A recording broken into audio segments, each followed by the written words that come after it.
हम जीवन जीने के लिए कुछ न कुछ करते हैं। कुछ कार्य हम करते हैं आर्थिक संपन्नता के लिए, कुछ कार्य हम करते हैं इस हृदय को प्रसन्न करने के लिए।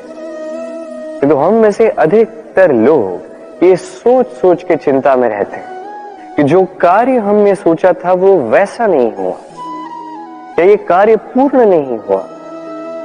तब काम की अधिकता को देखकर चिंता में आ जाते हैं। अब ये चिंता जो है ये दुख को आमंत्रित करती है, और ये दुख पल पल हमें मार देता है। तो सोचिए, क्या ये सच है? क्या काम की अधिकता हमें सच में मार देती है? कदापि नहीं। समझिए एक महत्वपूर्ण बात, आज तक इस संसार में जितने भी महापुरुष आए उनके पास भी उतना ही समय था जितना आज आपके पास है। उतनी ही घड़ियां थी, उतने ही पहर थे। अंतर बस इतना कि उन्होंने चिंता में समय नष्ट नहीं किया।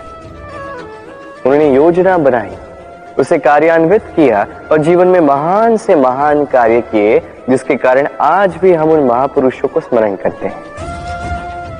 एक महत्वपूर्ण बात स्मरण रखिएगा, काम की अधिकता हमें नहीं मारती, काम की चिंता हमें मारती है। तो इस चिंता को कहीं त्याग दीजिए और निरंतर प्रयास कीजिए, योजनाबद्ध बन जाइए और जीवन में केवल आगे बढ़िए। आनंद ही आनंद होगा।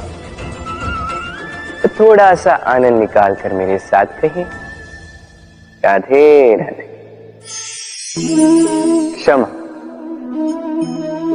दो अक्षरों का ये शब्द कहने में, सुनने में, लिखने में कितना सरल होता है, किंतु इसे कार्यान्वित करना उतना ही कठिन। सच कहूं तो ये बलशालियों का काम है, दुर्बलों का नहीं। क्षमा मांगने के लिए आपको अपना अभिमान छोड़कर विनम्रता की धरातल पर आना पड़ता है, और क्षमा करने के लिए भी उतनी ही उदारता की आवश्यकता होती। अब सोचिए, सिंह जिसे जंगल का राजा माना जाता है, वो उस हिरण को क्षमा कर सकता है जिसने उसकी निद्रा भंग की। आप क्यों नहीं कर सकते? जबकि सिंह चाहे तो एक ही प्रहार में हिरण का अंत कर सकता है। जीवन में एक बात स्मरण रखिए, यदि आप में क्षमा करने की या क्षमा मांगने की क्षमता है, यदि आप में उतना सामर्थ्य है, तो आप दुर्बल नहीं, आप अत्यंत शक्तिशाली, क्योंकि आपके पास वो शक्ति है जो अत्यंत महान है। राधे राधे। कभी आपने किसी तितली को देखा है?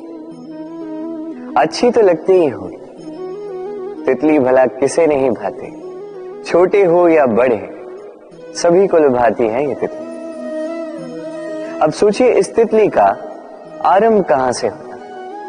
इस तितली का आरंभ होता है एक छोटे से अंड से, जहां वो सुरक्षित रहती। अंड को तोड़कर जब वो इस संसार में आती है तो एक कीट के रूप में आती है। कीट जो भूमि पर रेंगता, जो वृक्ष के पत्तों पर सुरक्षित रहता है। कुछ समय पश्चात होता है एक और परिवर्तन, उसके पंख निकल आते हैं, तब वो तितली बनती, तब वो इस आकाश में उड़ान भरती, सुंदर सुंदर पुष्पों पर रस का आनंद लेती। कभी सोचा है कि तितली ही ये क्यों कर पाती है, कोई और क्यों नहीं? क्योंकि वो उस अंड से बाहर निकल पाती है। यदि वो उस अंड से बाहर निकल ही नहीं पाती तो कभी उड़ ही नहीं पाती, कभी तितली बन ही नहीं पाती। यही हमारे साथ भी होता है। हम सदैव वहां रहना चाहते हैं जहां हमें सुरक्षा मिलती, उस सुरक्षा चक्र में ही रहना चाहते हैं, किंतु ये विकास सुरक्षा सीमा को लांघने पर ही आरंभ होता है।